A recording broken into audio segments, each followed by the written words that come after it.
Hello everyone, how are you all doing? I hope all of you are doing great. So in this video we will see half yearly examination sample paper for class 7th में NCERT of Hindi Malhar. So ये class 7th के लिए हिंदी का एक sample paper मैंने ready किया है. 2.5 घंटे का टाइम रहेगा.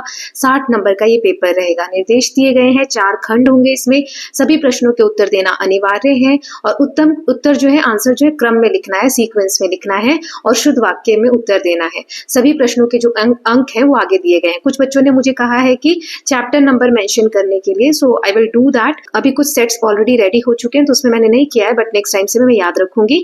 जो भी सेट भी होंगे ना सभी सब्जेक्ट्स के, उसमें मैं चैप्टर नंबर्स भी मेंशन कर दूंगी. ओके, सो आई होप जो भी वीडियोस अपलोड हो रहे हैं वो सभी आप लोग देख रहे हैं. सो जो प्लेलिस्ट की लिंक है वो डिस्क्रिप्शन बॉक्स में, प्लीज गो थ्रू दैट. चलिए देख लेते हैं सैंपल पेपर. सो यहाँ पर आप देख सकते हैं 2.5 घंटे का टाइम है. 60 नंबर का पेपर है. ये 4 खंड होंगे जो कि ऑलरेडी मैं आपको बता चुकी हूँ. टिप्स एंड ट्रिक्स सभी मैं बता देती हूँ, तो यहाँ पर भी डिस्कस कर लेते हैं. सबसे पहले पेपर हमेशा जो बेस्ट आंसर आता है उससे स्टार्ट करना है. उससे भी पहले पेपर को एक बार गो थ्रू करना है, अच्छे से रीड करना है ताकि ये पता चल सके किस सेक्शन में क्या है. बेस्ट जो आता है उससे स्टार्ट करना है. Don't panic. अगर क्वेश्चन नहीं आता है तो डरना नहीं है, ट्राई करना है कि जो बेस्ट आता है उससे स्टार्ट करें. देन ऐसा कोई बच्चा नहीं होगा जिसको सभी क्वेश्चंस आते हों. अगर आते होंगे तो उससे क्या हुआ, एक क्वेश्चन आपको नहीं आ रहा, बाकी उसकी वजह से अगर आप डर जाएंगे तो बाकी का पेपर बिगड़ जाएगा, है ना. देन टाइम मैनेजमेंट पे ध्यान देना है कि किसी एक क्वेश्चन में बहुत ज्यादा टाइम स्पेंड नहीं करना है ताकि पेपर टाइम पर कंप्लीट हो सके. 10 मिनट्स पहले आपको पेपर फिनिश करना है ताकि रिवीजन के लिए टाइम बचे. एक बार देख लीजिए कि कोई क्वेश्चन छूटा तो नहीं है. कोई ऐसा होता है ना, हम आंसर नंबर लिख के छोड़ देते हैं कि इसको बाद में कर लेंगे, ये अच्छे से आता है, छोटा सा है तो छूट ही जाता है. इसीलिए रिवीजन करना जरूरी है. कहीं पे स्पेलिंग मिस्टेक्स है तो वो आप देख सकते हैं, राइट. सो 10 मिनट्स पहले आप पेपर ट्राई करिए कि खत्म हो. Then writing should be neat and clean. ठीक है, राइटिंग अच्छी होनी चाहिए. So I hope these tips and tricks will help you in your examination. Now देख लेते हैं क्या क्या दिया है पेपर में. तो सबसे पहले यहाँ है कि एक गद्य दिया हुआ है, मतलब पैराग्राफ है चैप्टर से, उसके क्वेश्चंस है वो करने हैं. फिर पोयम की एक लाइन दी गई है, उसके क्वेश्चंस है. फिर व्याकरण में यहाँ पर हमें समानार्थक शब्द लिखने हैं इसके. फिर वाक्य जो है इनको सही रूप का प्रयोग करते हुए क्रिया का तब लिखना है. देन विलोम शब्द लिखने, इनके अपोजिट मीनिंग्स लिखने हैं. क ध्वनि के 5 संयुक्त वाक्य लिखने हैं. फिर इन मुहावरों का हमें अर्थ बताना है और वाक्य में प्रयोग करना है. देन नेक्स्ट है हमारा यहाँ पर प्रश्न दिए गए हैं, इसके उत्तर देने हैं. देन किसी 2 के उत्तर देने हैं यहाँ पर. फिर किसी एक का उत्तर देना है. इन दोनों में से किसी एक पर आप लिख सकते हैं. देन यहाँ पर कि निम्नलिखित में से किसी एक विषय पर 60 या 80 शब्दों में अनुच्छेद लिखना है, पैराग्राफ राइटिंग है. फिर यहाँ पर आपको पत्र लिखना है मित्र को परीक्षा की तैयारी हेतु सुझाव देने के लिए. फिर यहाँ पर संवाद लेखन है कि पढ़ाई में नियमितता की कंटिन्यूटी का महत्व क्या है, उस पर आपको मित्रों के बीच 6 से 8 पंक्ति में संवाद लिखना है. ठीक है, तो एक एक करके हम देखेंगे. पहला क्वेश्चन है यहाँ पर पठन कौशल, 10 नंबर का है ये. तो इसमें हम देखते हैं 2 क्वेश्चन है. पहला है नीचे दिए गद्यांश को पढ़कर पूछे गए प्रश्नों के उत्तर दीजिए. 5 नंबर का है हमारी यह धरती भी इसी तरह की एक बड़ी गुल्लक है. मिट्टी की बनी इस विशाल गुल्लक में प्रकृति वर्षा के मौसम में खूब पानी बरसाती है, तब रुपयों से भी कई गुना कीमती इस वर्षा को हमें इस बड़ी गुल्लक में जमा कर लेना चाहिए. हमारे गांव में, शहर में जो छोटे बड़े तालाब, झील आदि है वे धरती की गुल्लक में पानी भरने का काम करते हैं. तो धरती को गुल्लक क्यों कहा गया है, वर्षा जल को कहाँ जमा करना चाहिए, धरती की गुल्लक भरने के लिए कौन कौन से साधन बताए हैं, गद्यांश का उपयुक्त शीर्षक लिखना है हमें, यानी टाइटल देना है, और पानी को रुपयों से भी अधिक कीमती क्यों कहा गया है, जिसके आंसर देख लेते हैं. सो पहला है धरती को गुल्लक इसलिए कहा गया है क्योंकि इसमें वर्षा का पानी जमा किया जा सकता है. वर्षा का जल जो है धरती में, तालाबों में, झीलों में और जलाशयों में जमा करना चाहिए. तालाब, झील, कुएं और जलाशय धरती की गुल्लक भरने के साधन है. यहाँ पूछा था ना कौन कौन से साधन है, वो दिखाए. फिर टाइटल हम क्या दे सकते हैं इसका, धरती की गुल्लक. फिर है पानी को रुपयों से भी ज्यादा कीमती क्यों कहा गया है. पानी को रुपयों से भी अधिक कीमती इसलिए कहा गया है क्योंकि जीवन के लिए पानी अत्यंत आवश्यक है. पैसे नहीं होंगे तो फिर भी हम कुछ दिन जीवित रह सकते हैं, लेकिन पानी नहीं होगा तो हम बहुत कम समय तक सरवाइव कर सकते हैं. ना यहाँ पर पोयम की लाइन दी गई है, सांझ भरी गिरधर घर ना आए, जल जल मरू नंदलाल बिना, ये जीवन क्यों कर जाए. सो यहाँ पर अब इसमें हमें इन प्रश्नों के उत्तर देने हैं. पहला पद का कवि कौन है, कवि किसकी प्रतीक्षा कर रहा है, कवि की व्यथा किस रूप में प्रकट हो रही है, इस पद का भावार्थ हमें 2-3 पंक्तियों में लिखना है. तो चलिए देखते हैं. कवि का नाम है गिरधर कवि राय. कवि श्री कृष्ण की प्रतीक्षा कर रहा है. कवि की व्यथा जलने मरने के भाव से प्रकट हो रही है. भावार्थ है कि इस पद में कवि ने कहा है कि सांझ हो गई पर श्री कृष्ण घर नहीं आए, उनके बिना जीवन व्यर्थ लगता है. ठीक। देन नेक्स्ट जो व्याकरण वाला पार्ट है, तो यहाँ पर हमें सूर्य, जल और आकाश के समानार्थी शब्द लिखने हैं। 3-3 नंबर का है क्योंकि 3-3 क्वेश्चन है, तो चलिए देख लेते हैं। तो सूर्य का होता है भास्कर, दिनकर, देन जल का नीर, वारी, आकाश का गगन, अंबर। ठीक, ऐसे ही नेक्स्ट क्वेश्चन में हमें लिखना था। आप पहले पॉज करिएगा, पेपर सॉल्व करिएगा, तब चेक करिएगा। ठीक है, क्रिया के सही रूप का वाक्य प्रयोग करना है। मैं प्रतिदिन समय से विद्यालय जाता हूँ। बच्चे खेल के मैदान में खेल रहे हैं। कल वह पुस्तकालय से पुस्तकें लाया। अब देखो मैदान में खेल रहा है तो नहीं लिखेंगे ना, सही कैसे लिखेंगे? बच्चे बहुत सारे हैं तो खेल के मैदान में खेल रहे हैं, रहा है नहीं लिखेंगे, तो इस तरीके से करेक्ट करके लिखना था। देन अब हमें विलोम शब्द देने हैं, जैसे अमृत का विष, मित्र का शत्रु, आगे का पीछे। देन नेक्स्ट देख लेते हैं, क ध्वनि के 5 संयुक्त शब्द लिखने हैं, जैसे क से कर्मयोग, कर्मफल, कर्तव्य, कौशल, कष्टकारक। ठीक है। देन नेक्स्ट इज निम्नलिखित मुहावरों का वाक्य में प्रयोग करना है। पानी पानी होना, मतलब अब यहाँ गाना मत गाने लगना आप लोग। गलती करने पर वह सबके सामने पानी पानी हो गया। पानी पानी होना मतलब होता है शर्मसार होना। देन हाथ पर हाथ धरे रहना, इसका मतलब है संकट के समय में हाथ पर हाथ धरे रहने से काम नहीं चलता, मतलब बैठकर इंतजार करना कि खुद ही कुछ हो जाएगा, नहीं।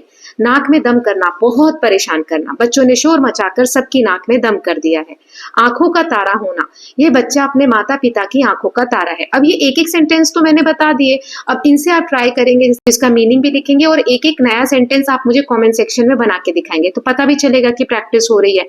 हाथ पर हाथ धरे रहना, इसका भी, नाक में दम करना इसके लिए भी, और आंखों का तारा होना इसके लिए। ठीक है। जैसे यहाँ पर जो शब्द है, जैसे सूर्य, तो यहाँ पर मैं देती हूँ पेड़। पेड़ के भी आप मुझे दो इस तरीके से समानार्थक या पर्यायवाची शब्द लिख के बताएंगे। ठीक है, पेड़ हो गया और हवा। ठीक, इन दोनों का आप मुझे बताएंगे। देखते कितने बच्चे आंसर करते हैं। फिर यहाँ पर ये तो टेंसेस था। विलोम शब्द जो थे, इसमें एक और बता देते हैं। दिन का क्या होगा, ठीक, और ऊपर का क्या होगा, राइट, दुख का क्या होगा, विलोम, ये आप मुझे बताएंगे कमेंट सेक्शन में। ठीक है, इंग्लिश में टाइप कर दीजिएगा, हिंदी टाइपिंग टफ होती है तो टाइप इंग्लिश में करिएगा, बट आंसर सीख के लिखिएगा। ओके, चलिए अब आगे देख लेते हैं। जैसे यहाँ पे क ध्वनि वाले थे, तो यहाँ पर आप चलिए ये वाला रहने देते हैं, टफ हो जाएगा, टाइपिंग करना टफ हो जाएगा, वैसे पेपर में तो आ ही सकता है ना। चलिए अब नेक्स्ट देख लेते हैं। यहाँ पर साहित्यिक से रिलेटेड क्वेश्चन है। निम्नलिखित में से किसी 2 प्रश्नों के उत्तर देने हैं। सो हमारी यह धरती भी एक बड़ी गुल्लक है, लेखक ने ऐसा क्यों कहा? नहीं होना बीमार, कविता का मुख्य संदेश लिखिए। गिरधर कविराय की कुंडलियों में भक्ति भाव किस रूप में व्यक्त होता है? सो वो हमें बताना है। चलिए आगे देखते हैं। हमारी ये धरती एक बड़ी गुल्लक है, ऐसा लेखक ने इसलिए कहा। लेखक ने धरती को गुल्लक कहा है क्योंकि इसमें वर्षा जल का संग्रह करके आवश्यकता पड़ने पर उपयोग किया जा सकता है। देन नेक्स्ट इज नहीं होना बीमार, कविता का मुख्य संदेश क्या है? ये पाठ है, कविता नहीं है। ठीक है, नहीं होना बीमार का संदेश क्या है कि हमें बीमारी से डरना नहीं चाहिए, बल्कि सावधानी रखनी चाहिए और स्वस्थ आदतों का पालन करना चाहिए। और भी इसमें हम लिख सकते हैं, क्योंकि 4 नंबर का है, मैंने आपको ऑप्शन दिया है, 2-2 मार्क्स के भी क्वेश्चन हो सकते हैं ना। मार्क अरेंज करने के लिए मैंने इस तरीके से मार्किंग स्कीम की है। बाकी ये सभी क्वेश्चन ऐसा नहीं है कि हमने चैप्टर में प्रैक्टिस नहीं किए, और भी अगर बड़ा लिखना है तो इसमें हम लिख सकते हैं कि हमें झूठ नहीं बोलना चाहिए, है ना। और क्या देखा था इसमें कि बीमारी का बहाना नहीं करना चाहिए, राइट। ये सब चीजें हमने सीखी थी, तो आप बढ़ाकर भी लिख सकते हैं। तो गिरधर कविराय की कुंडलियों में भक्ति भाव राधा और गोपियों की कृष्ण प्रेम भक्ति के रूप में व्यक्त हुआ है। देन नेक्स्ट देख लेते हैं। यहाँ पर 2 के उत्तर देने हैं। पानी रे पानी, पाठ के लेखक का नाम क्या है? अनुपम मिश्र। बीमारी का सही इलाज क्या है, समझाइए। तो बीमारी का सही इलाज है सही समय पर दवा लेना, पौष्टिक भोजन करना और लापरवाही ना करना। नाउ अब यहाँ पर ये जो क्वेश्चन है ना, ये गलत टाइप हो गया। इसकी जगह मैं दूसरा क्वेश्चन और इसकी जगह इसका आंसर भी मैं दे देती हूँ, ये आप देख सकते हैं। ये रहा, तो ये देख लेते हैं एक बार। बीती ताही बिसारी दे, आगे की सुधी ले, इसका अर्थ है अतीत को भूलना और भविष्य पर ध्यान देना चाहिए।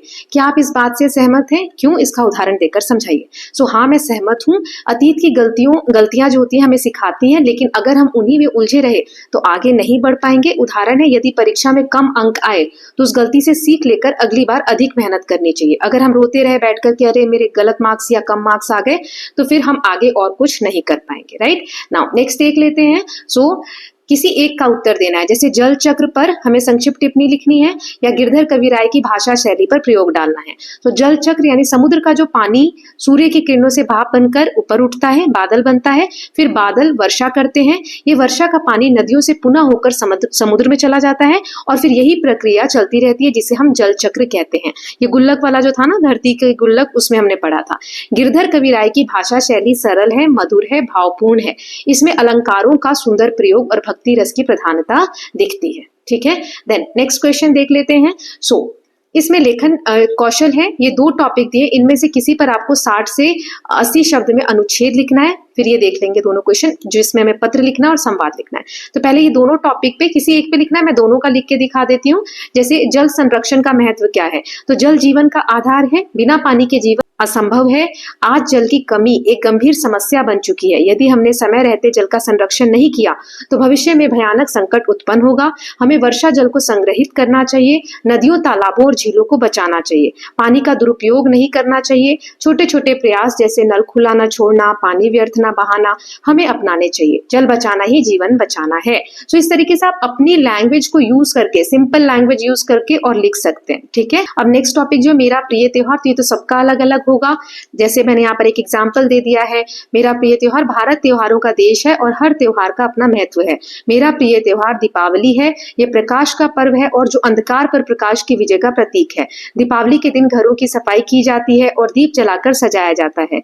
लोग नए कपड़े पहनते हैं और मिठाई बांटते हैं। इस त्योहार से हमें साफ सफाई और सद्भाव का संदेश मिलता है। मुझे दीपावली इसलिए प्रिय है क्योंकि ये खुशी और उजाला लाती है। ठीक है, ये सभी बच्चों का अपना अलग अलग फेवरेट फेस्टिवल हो सकता है, उसके बारे में आप लिखेंगे। ओके, नाउ नेक्स्ट हमें लेटर लिखना था। अपने मित्र को परीक्षा की तैयारी हेतु सुझाव देते हुए आपको पत्र लिखना है। तो लिखेंगे, प्रिय मित्र, सप्रेम नमस्ते। आशा है तुम स्वस्थ और प्रसन्न होंगे। परीक्षा निकट है, इसीलिए मैं तुम्हें कुछ सुझाव देना चाहता हूँ या चाहती हूँ। रोजाना समय पर पढ़ाई करो, कठिन विषयों पर अधिक ध्यान दो, लिखने का अभ्यास करो और समय का सही उपयोग करो। यही मैंने आपको बताया था, टाइम मैनेजमेंट शुरुआत में। ये आप लिख सकते हैं। रात को देर तक ना जागो, आत्मविश्वास बनाए रखो। इस लेटर को आप जितना बड़ा चाहो उतना बड़ा बना सकते हो। आप लिख सकते हो कि किस तरीके से रोज अपने प्रश्नों का अभ्यास करो, टेस्ट देना चाहिए, है ना। ठीक है, तो इस तरीके से आप बता सकते हैं। फिर लास्ट में लिखेंगे तुम्हारा मित्र और यहाँ पर आप अपना नाम लिख देंगे। ओके, या फिर तुम्हारी सहेली या फिर तुम्हारी मित्र और आप अपना नाम। ठीक ना, लास्ट वाला है, यहाँ पर हमें संवाद लिखना है। जैसे बातचीत होती है ना, वैसे पढ़ाई में नियमितता का महत्व, कंटिन्यूटी कितनी जरूरी है पढ़ाई में, उसको समझाते हुए आपको 6 से 8 पंक्ति में संवाद लिखना है। जैसे 2 बच्चों का मैंने यहाँ पर नाम ले लिया है महत्व बताने के लिए पढ़ाई में। जैसे राहुल, तुम रोजाना पढ़ाई करते हो? क्वेश्चन मार्क है, मतलब प्रश्न पूछ रहा है। तो अजय कहता है, हाँ, नियमित पढ़ाई से विषयों की पकड़ मजबूत होती है। देन राहुल कहता है, सच, नियमितता से परीक्षा में भी डर नहीं लगता।